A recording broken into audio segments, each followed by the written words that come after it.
Hi everyone and welcome back to my channel. There has been a ton of news recently about Morphe brushes, some not some great announcements on their part, and a whole lot of details. And I don't want to stir the pot and stir up drama and any of that, but as somebody who has been a Morphe consumer for a very long time, I need to talk about it. And I really want to just dig into what I found with you and just talk through what the hell is happening to Morphe brushes. So if that's something you're into, make sure to keep on watching and don't forget to subscribe because I do upload every other day. That'll be the best way to stay up to date on all the fun stuff I'm posting.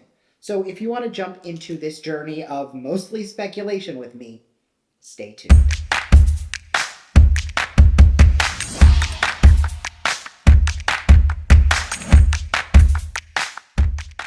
Now, I do want to start by saying that I have been using Morphe brushes since my very first video on YouTube. It was like the first affordable brush line that I got into when I needed a bunch more tools because the brushes I had just weren't cutting it anymore. I have never received Morphe in PR. I've gotten some Morphe products as like in a BoxyCharm or an Ipsy as PR, but Morphe has never sponsored me, paid me, sent me product, anything like that. So to me, this is completely unbiased as a consumer who has spent a lot of my own time and money on their brushes. When they announced the E brush vault, I bought that. I bought the Laura Lee brush vault back in the day. I bought the Manny MUA brush vault back in the day. I got the entire Jaclyn Hill collection, and even to this day in videos, you will see me every single video using brushes from the Morphe line.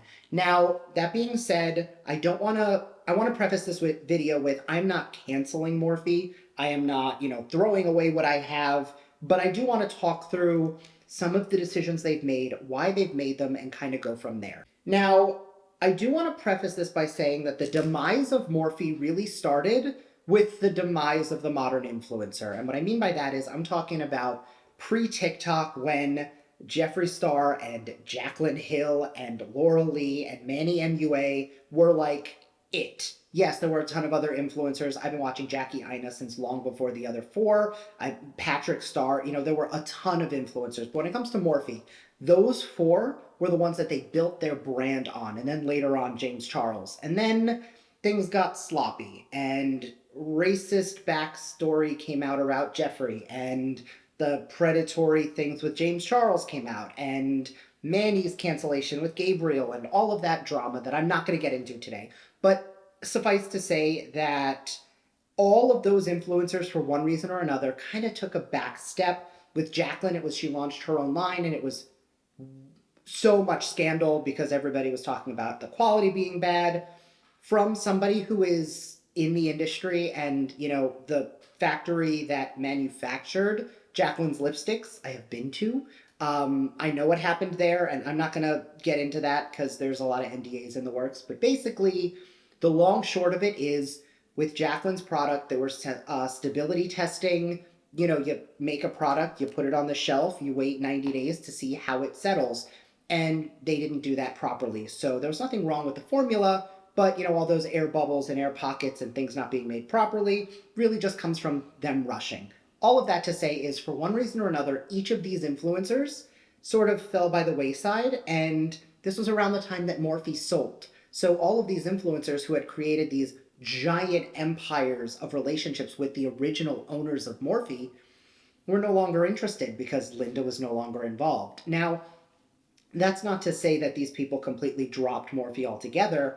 By that point, many of them had already stopped working with Morphe. So that definitely hurt Morphe. Now, during the pandemic, when people weren't wearing makeup as often, there was this real dip in non-essentials. So people would use a little bit of lip gloss or blush, but everything, if you remember, went to this very minimal skin, minimal makeup, if anything at all. Despite that, there was huge increases in sales for online brands. There was definitely a suffering for brick and mortar properties. So in the beginning, when Morphe launched the stores, you'll remember all of these influencers would have these massive meet and greets when they would open a new location, and it was like a world press tour, and it was exciting, and it got people into these locations. There was like 5 minutes where Morphe was carried at Sephora before it backed out. Same thing with ColourPop. They all ended up going to Ulta, but there was a hot minute where they were in Sephora. And all of these brick and mortars were kind of a challenge when Morphe was such an online present brand.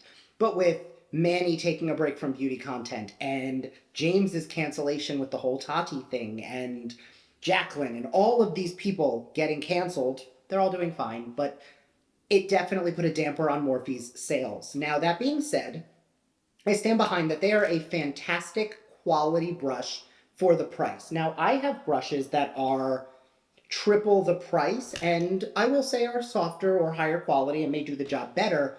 But for someone who was looking for an all-in, this is what I need, it worked for what I wanted. I was able to get a massive variety of brushes to do everything I might have wanted or brushes I might have never used again. They recently made the decision to cancel and close, not cancel, to close all of their brick and mortar locations in the United States. And a lot of people are asking why they did that. And more importantly, they did that with no notice. Now, I used to work at Sephora, and it was one of the stores that I was working with that actually closed. Sephora made the decision to permanently close a location. And a lot of the people in that location were offered whether they wanted to apply to other locations in that district.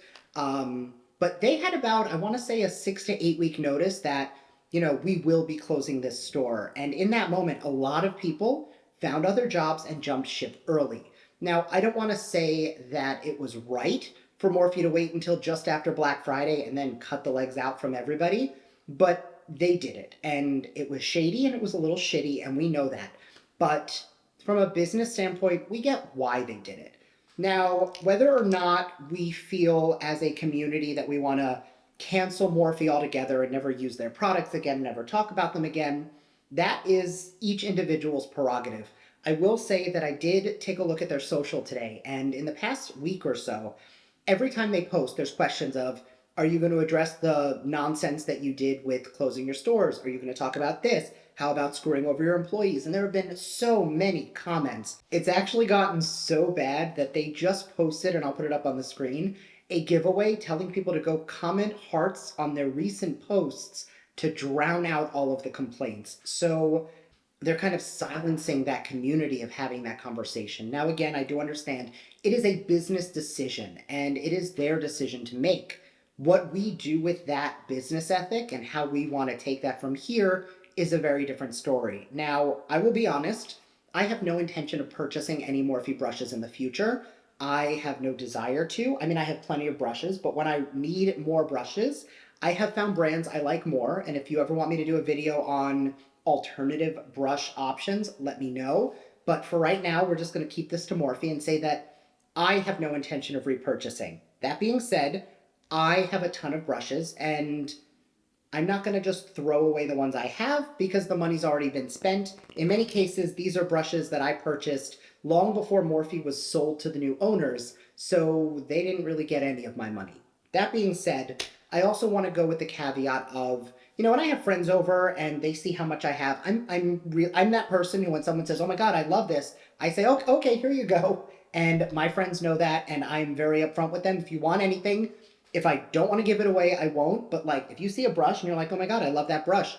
Can I have it?" My answer is typically always yes. In the future, and as I've been doing for the past few weeks, when I have those moments, I give away Morphe brushes. There are a few staples in my collection that I will be hunting for some replacements for, but I'm not going to be going out of my way to get rid of these immediately. But I do want to know what you think, and are you prepared to completely boycott the brand? Do you not really mind their business decisions? The pandemic hurt a lot of brands, and this just could have been a delayed pandemic issue that they closed when they had to. And does this have anything to do with the lawsuits? I don't even know, and I don't even want to get into that. I just wanted to get on here because I got a few DMs on Instagram of people asking what was going on, if I had any insight, and really, I summarized it, but I don't have much more insight than that other than it happened. We're not really sure where to go from here, and I want to know what you think. So as always, let me know your thoughts down below. I would love to hear it, and I will see you in my next video.